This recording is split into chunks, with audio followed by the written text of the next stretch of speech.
Thank you, Mr. President. I want to address an opportunity that we have in this body to fix a flaw in a provision in this infrastructure bill.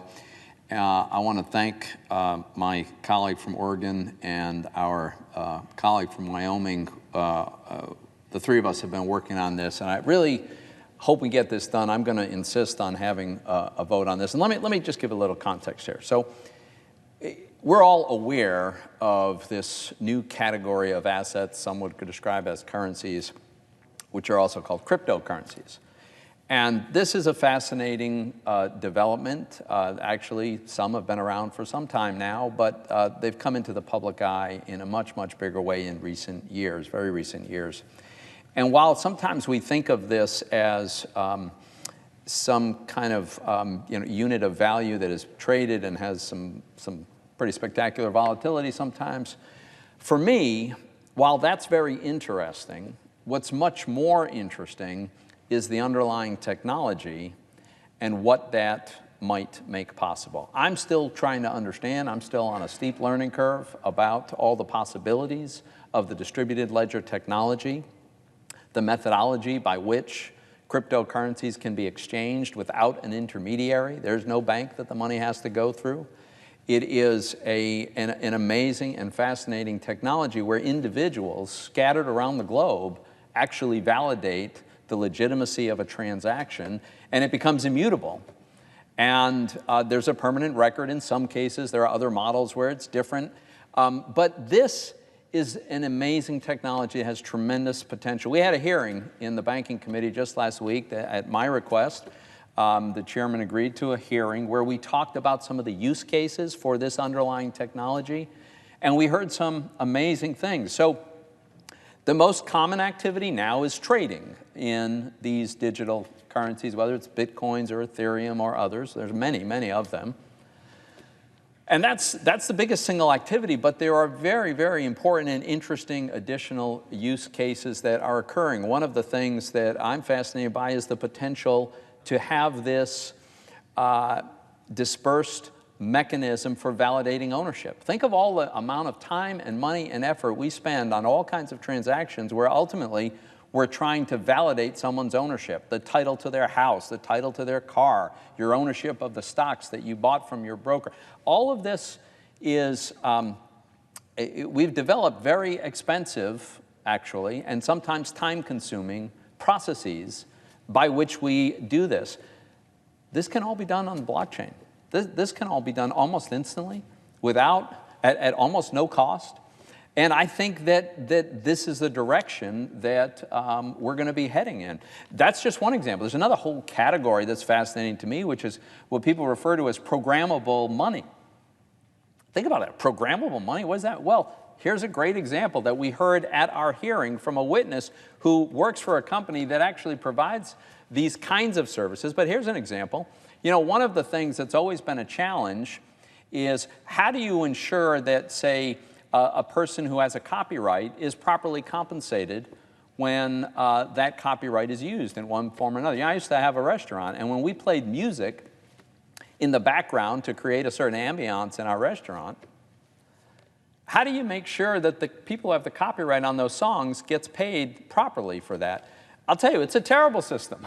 It's completely arbitrary, and there's no precision to it. There's no way to monitor. Well, how about an idea where you have a programmable capability where if I listen to a music app on my iPhone, for every second of a particular artist's music I listen to, it automatically sends a corresponding tiny fraction of some currency to the person who owns that copyright.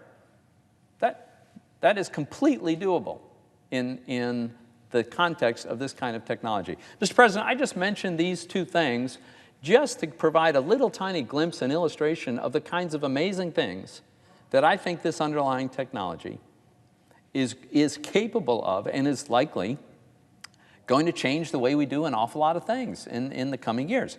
So I say that as background because in this legislation, there is a very reasonable intent, but I think the drafting doesn't get it quite right. The intent is to say, For those exchanges, for those places where people go to buy and sell cryptocurrencies, and there are centralized exchanges where that happens every day on a huge volumes.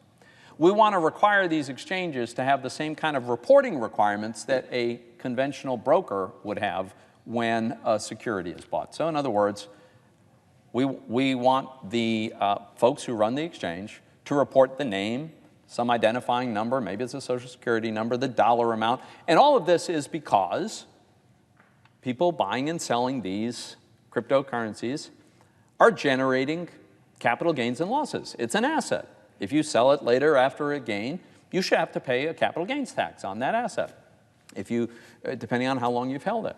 If you've lost money on it, then you ought to be able to take that loss against gains that you may have elsewhere. So it is completely reasonable to have a provision that requires the reporting of the transaction.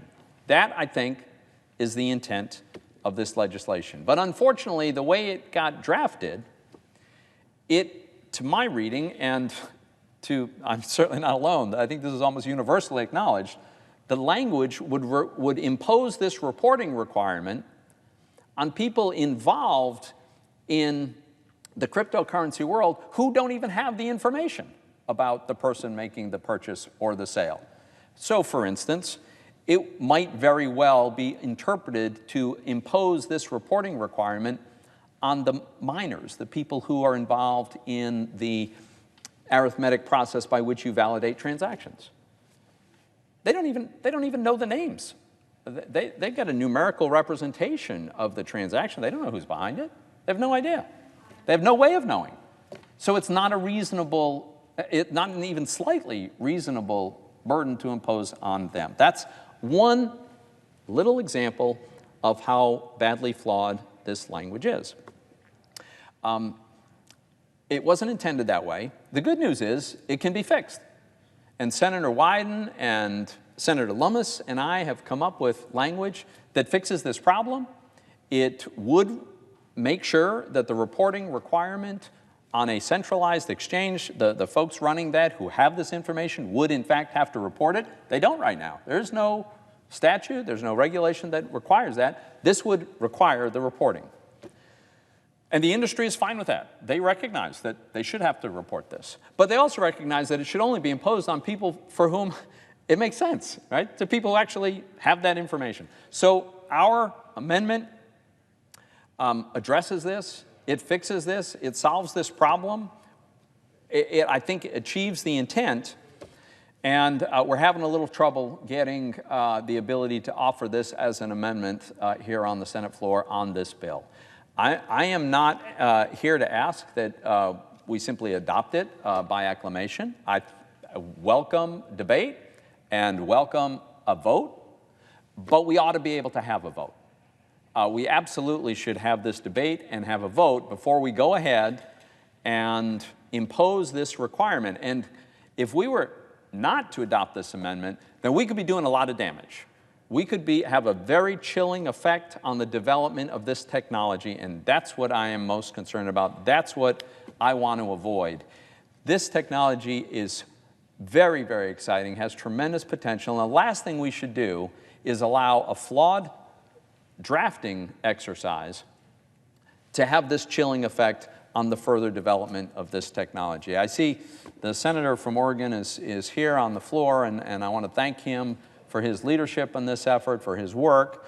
He and I think, have a very similar way of viewing this, and if he'd like to make some comments, I will yield some time to him.